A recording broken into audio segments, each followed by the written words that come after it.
इस वीडियो में हम देखेंगे इंडियन पॉलिटी से related important 25 one liner question.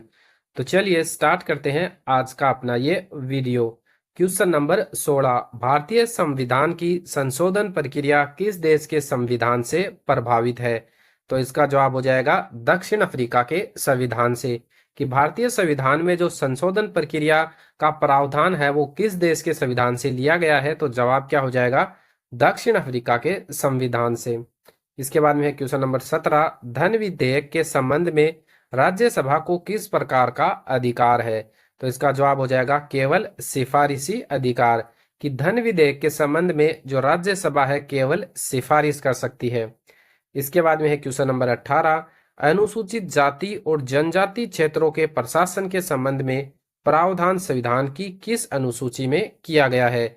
तो इसका जवाब हो जाएगा 5वीं और 6ठी अनुसूची में। कि अनुसूचित जाति और जनजाति क्षेत्रों के प्रशासन के संबंध में जो प्रावधान है वो 5वीं और 6ठी अनुसूची में किया गया है।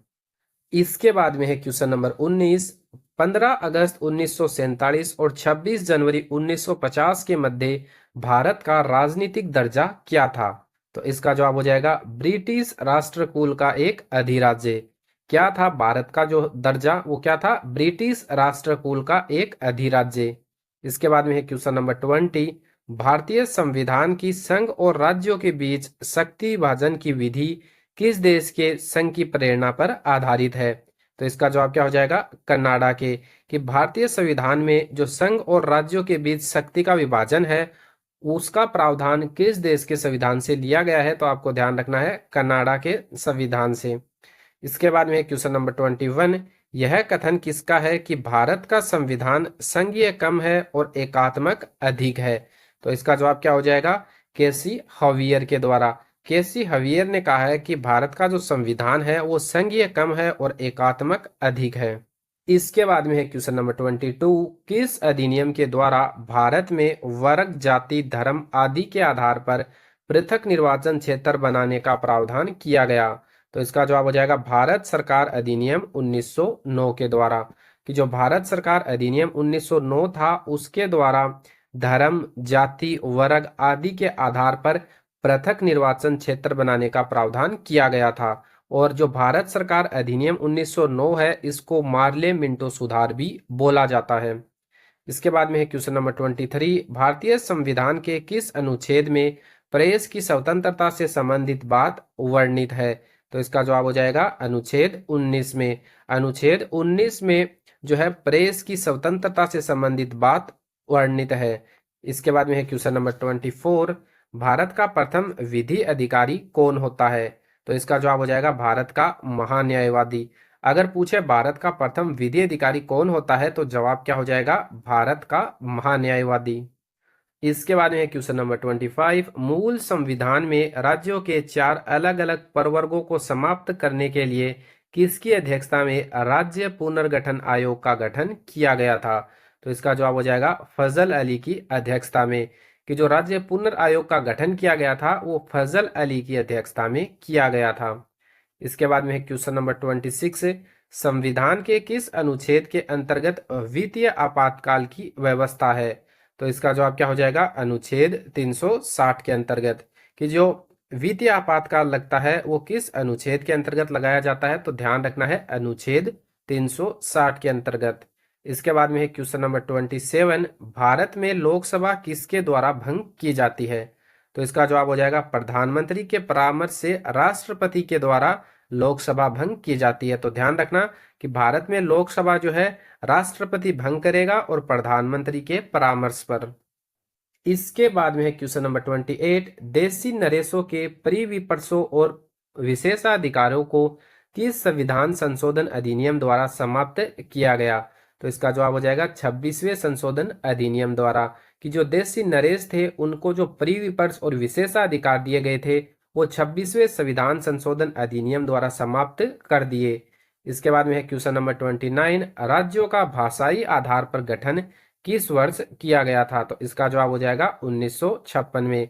जो राज्य है भारत के उनका भाषाई आधार पर गठन 1956 में किया गया था। इसके बाद में है क्वेश्चन नंबर 30, प्रधानमंत्री का सचिवालय किसके अधीन होता है? तो इसका जवाब क्या हो जाएगा? गृह मंत्रालय के अधीन। कि जो प्रधानमंत्री का सचिवालय होता है वो गृह मंत्रालय के अधीन होता है। इसके बाद में है क्वेश्चन नंबर 31, संविधान के अनुच्छेद 368 में किस प्रक्रिया का उल्लेख किया गया है? तो इसका जवाब क्या हो जाएगा? संविधान संशोधन की प्रक्रिया का। कि संविधान संशोधन का जो अनुच्छेद है 368, उसमें किस प्रक्रिया का उल्लेख किया गया है? तो जवाब क्या हो जाएगा? संविधान संशोधन की प्रक्रिया का। इसके बाद में है क्वेश्चन नंबर 32, संविधान के किस अनुच्छेद द्वारा राष्ट्रपति को अध्यादेश जारी करने की शक्ति प्रदान की गई है? तो इसका जवाब क्या हो जाएगा? अनुच्छेद 123 के द्वारा। कि संविधान का कौन सा अनुच्छेद है जिसके द्वारा राष्ट्रपति को अध्यादेश जारी करने की शक्ति प्रदान की गई है? तो जवाब क्या हो जाएगा? अनुच्छेद 123 के द्वारा। इसके बाद में है क्वेश्चन नंबर 33, मौलिक अधिकारों की सुरक्षा हेतु न्यायालय कितने प्रकार के लेख या फिर रिट जारी कर सकता है? तो इसका जवाब हो जाएगा 5 प्रकार के। कि मौलिक अधिकारों की सुरक्षा के लिए न्यायालय जो है 5 प्रकार के लेख या रिट जारी कर सकता है। इसके बाद में है क्वेश्चन नंबर 34, संविधान के किस अनुच्छेद में न्यायपालिका के कार्यपालिका से पृथककरण की बात कही गई है? तो इसका जवाब हो जाएगा अनुच्छेद 50 में। कि संविधान का कौन सा अनुच्छेद है जिसमें न्यायपालिका के कार्यपालिका से पृथककरण की बात कही गई है? तो जवाब क्या हो जाएगा? अनुच्छेद 50 में।